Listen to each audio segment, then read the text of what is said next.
and it's about post-finasteride syndrome, specifically penile shrinkage and retraction. Would you try HCG and Clomid first or jump into TRT to help with that?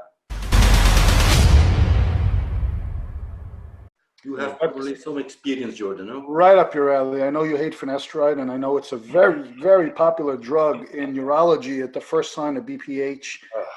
Yeah. It kills me. And I'm not an expert in post-finasteride syndrome. And just this year, I've seen maybe 3 guys that have had this issue. And it's made me look into it more, but there's not a lot of good data on it.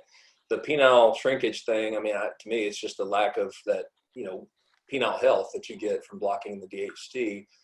The interesting thing is, though, a lot of these guys with PFS, when they've come off, their DHT levels serum are fine, right? So it's, we think, well, then it's not an issue, but I don't know what their penile DHT levels are.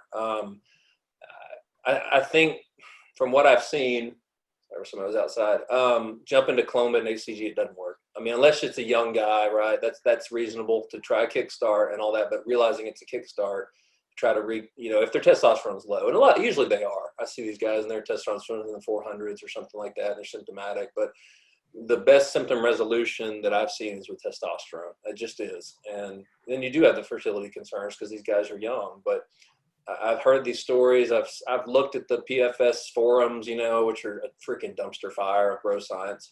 And everybody's talking about taking Proviron because they want to take all these DHT derivatives when it's like, I don't think DHT is the issue. The main issue with finasteride are the neurosteroids that are blocked from blocking 5-alpha reductase. It's not just the DHT. That's why they feel like crap.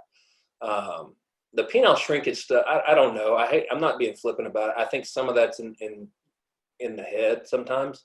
You do get a little bit of maybe decreased girth or something like that. That's where, again, something like getting them on a daily Cialis just to restore their confidence and their blood flow down there, I think helps. Get them on testosterone, that helps with the tissue health.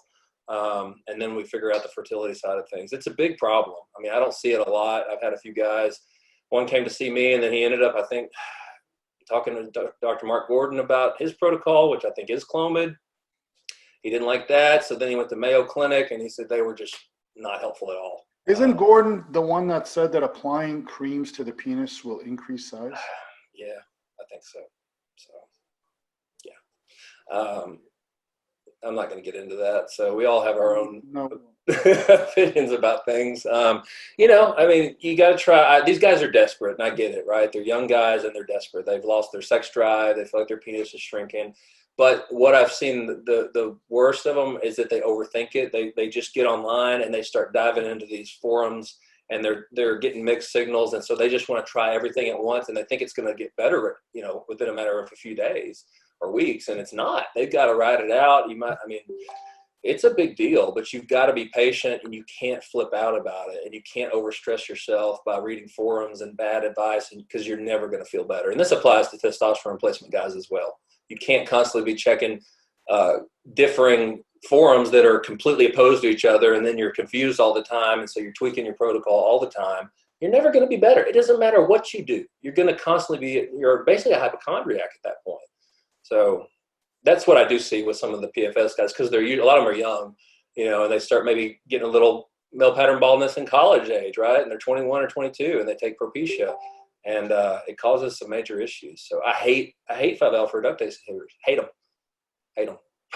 I'm not a fan of most enzymatic inhibitors unless the priority of the intervention supersedes how you feel temporarily. Yeah. I mean, no one can say chemotherapy is good for you, but we're trying to save a life. Yeah. So putting someone on a inhibitor of a natural physiological process long-term. Yeah. And that's honestly still a concern of mine with Cialis, right? It is. That's what it is. It's blocking a pathway. I haven't seen it change the way people feel, but is there a health detriment somewhere hidden that we don't, maybe? I mean, right now it doesn't look like it, but that may change, To me, it was worth it for the benefits and the supposed, endothelial health benefits. I mean, that may change in 10 years. They may come out and say it's freaking toxic. And but because I agree, it's you're blocking something the body does for a reason. And it's no different than statins. It's my right with statins. I agree. Toxic, horrible. It's just bad medicine. It's just bad thinking. And that's a whole different topic, right? But that's how researchers and everybody's just looking to make more drugs to do things that they don't even know that they're addressing the cause. Actually, they aren't addressing the cause of the issues. They usually misinterpret effects that they find as causes. And so that because they got to make a drug, right? So they may be seeing markers of things that tell you something's going on in the body, and then they try to make a drug to kill that marker. And it's like the marker's there to help you. It's to tell you something's going on underneath. It's just moronic. It drives me crazy. It really does. Yeah, masking symptoms is the worst way to treat anything. Yeah, well, that's Western medicine. It is. I hate to say that. I mean, I'm an allopathic doctor, but I'm not of that mindset anymore. Every patient I see, when I see their medicine list, they come in from their primary care, and they're on 20 freaking things that are just masking symptoms. Symptoms are important. Symptoms are telling you there's something wrong underneath. You need to find the cause, and we don't do that. We just give them drugs. It's like the guys with the liver disease that have an SHBG of 120, and their first question is, what can I take to lower my SHBG? Exactly. It's the same. It's like guys I see, right, with an elevated PSA, and they want to know what they can take to lower their PSA. I'm like, the PSA is not hurting you.